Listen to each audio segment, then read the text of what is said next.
I don't care much for the Walten Files anymore. I'm starting off strong here so I can talk about the series bluntly as possible. I've been following the series since episode 2, and I was hitting that precious sweet spot of the FNAF and analog horror craving I was wondering and wanting in the last video. And as the series progress and continue, I've been losing interest in the series as a whole. I've seen so many people within the horror fan base consider this a world-class masterpiece that's perfect in every kind of way with the way they talk about it. Go into the subreddit, mention a negative flaw about this series, and bro, you'll get downvoted to hell. I have experience in that. There are several issues within the Walten Files, between long waits within the episodes, the creators just being immature people, and the series just not flowing right as a story. This series is covered head to toe with many of these problems that prevent it from being truly next level. I would consider backrooms or something. Whether or not you agree with me is not really a concern for making this video, but I felt it was important to point out these issues. I did not order pizza. Bro. Let me get a slice of that. Dude, yeah, I'm trying to get some pizza for us. You wanted pizza. Episode 1 is very safe and stereotypical analog horror, and in probably its purest form. Random jump scares, scary glitches. You know how it goes with analog horror these days. Martin Walls did use his own art, which was rare even back then. I'm not going to use this episode as some point of contention with the story and series as a whole. Episode 1 is good.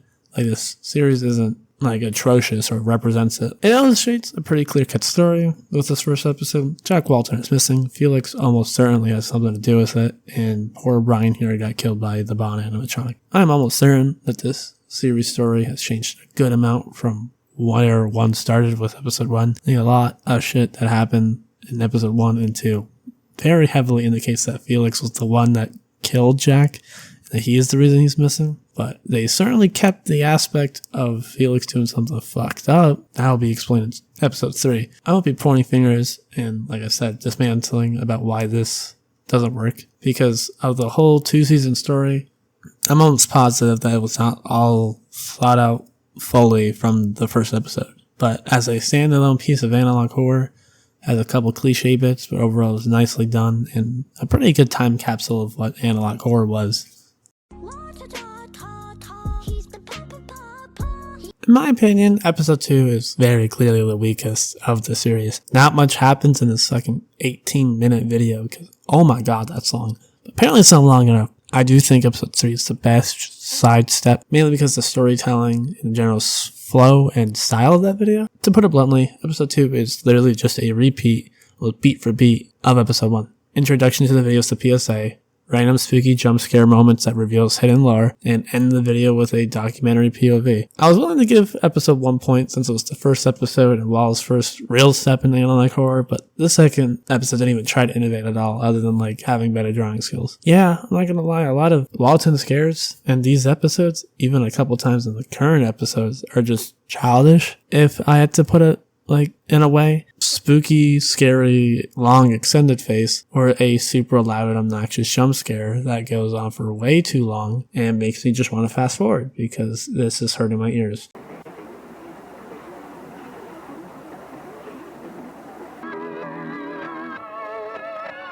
Episode 2 is honestly the worst offender of this, which is probably why I find it to be my least liked episode. A repetitive formula, lazy scares, and overall just meh compared to the rest. This is so good. This is actually so good. Oh my days. What the John? Personally, this is the best episode that Walten Files has ever witnessed or experienced, just ever.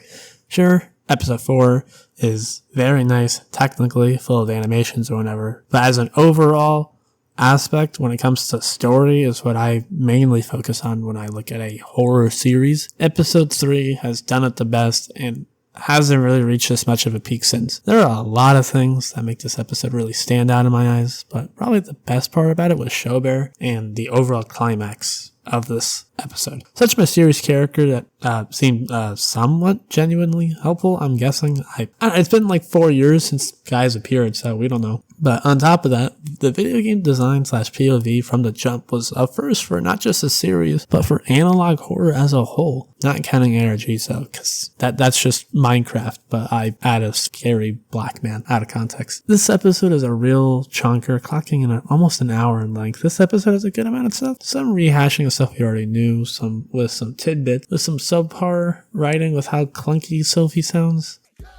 Trying to talk to me or trying to get me to do something. It's like if whatever's going on wants to get me to do something, because I've also noticed that I talk to myself a lot.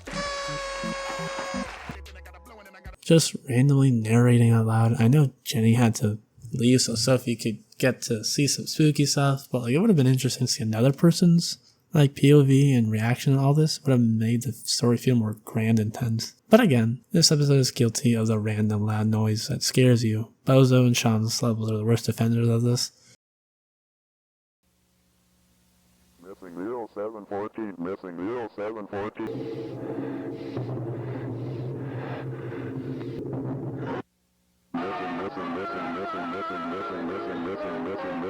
It's like a jump scare. It's eye-catching at first. Like it's annoying and repetitive when they keep doing it. Especially how long these scenes go on, man. I will say, if it wasn't for the ending, or the following act with Showbear and the reveal of Felix's accident, this episode wouldn't have been nearly as important or interesting to me. But Felix gets a little fun, drinking the bubbly, runs off the road with Jack's kids, and kills them both. Womp womp. With the Showbear being the one to show it all, having all this kind of info within only a few minutes is probably what gives the shock and the mainstay of what makes this episode so important. Rightfully so. There'd be a lot more to tell, but that just basically summarizing the episode, which is not what this video is meant to do. Episode 3 is, without a doubt, the greatest episode of the Walten Files, in my opinion.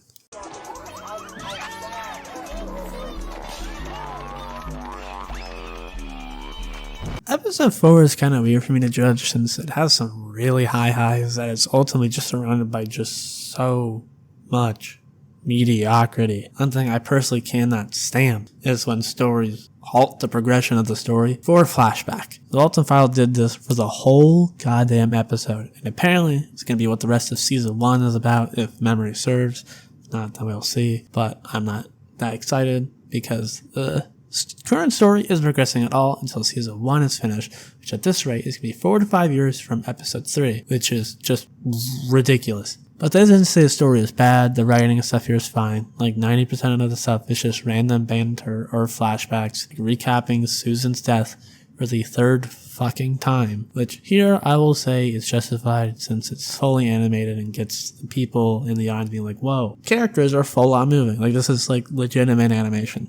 But other than episode 4, just extended scenes of what we've already seen and imagined. Like, to be honest, we did not need a whole scene of Jack storming to Felix's house or Felix monologuing to how fat he feels. We know that Jack is upset because of the last episode and how the phone call ended. And we also know that Felix feels bad about what he did, also because of the last episode.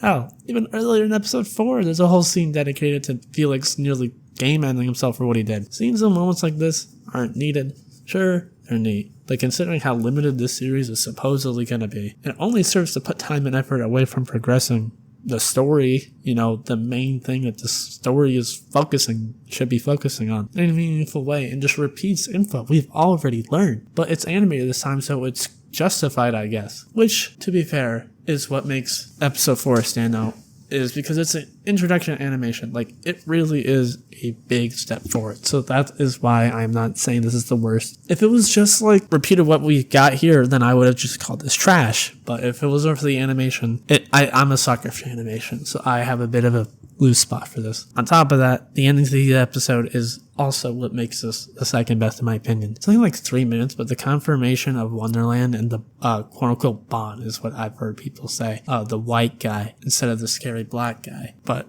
not nearly as important and impactful as the ending to episode 3, but it was a nice reveal that adds layers and more complexity to the story. Episode 4 was a huge step forward for the Walten Files in technology and visuals, but not in story. which is alright. They wanted to showcase our new method, and it works for the kind of story they're trying to make. Could be better though. Way better.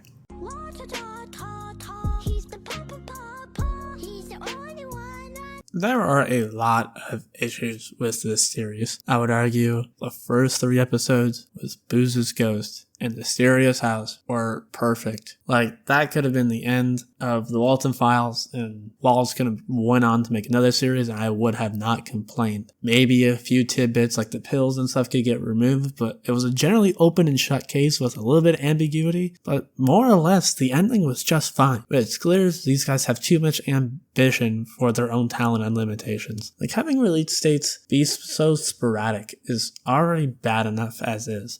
Episode 1 and 2 came out in like 2019 to 2020, with episode 3 coming out in early 21. Then 3 years later, they give us the release dates of February 2024 for the next 3 episodes. Episode 4 releases in February, but it's been almost a year and a half now, and episode 5 and 6 don't even have official release dates yet, which just honestly yells unprofessionalism. It was episode 5 and 6 were promised to be done by February of last year. And honestly, I don't even care if it's the same length as the first episode, like a short 15-minute short film. With a good story being backed by creators with clear talent, it is like just kept from reaching its true potential by creators are immature, unprofessional, and they really don't have like a real idea of what they want to do here. I have always wanted and will love the Walten Files. As I've gotten older myself and started taking like directing ideas and story ideas a bit more seriously, I have noticed some glaring issues, which honestly is fine, like normal, but the absolute cesspit that is a circle jerk of the fan base and the subreddit and people saying that this is the scariest series ever, and it's not.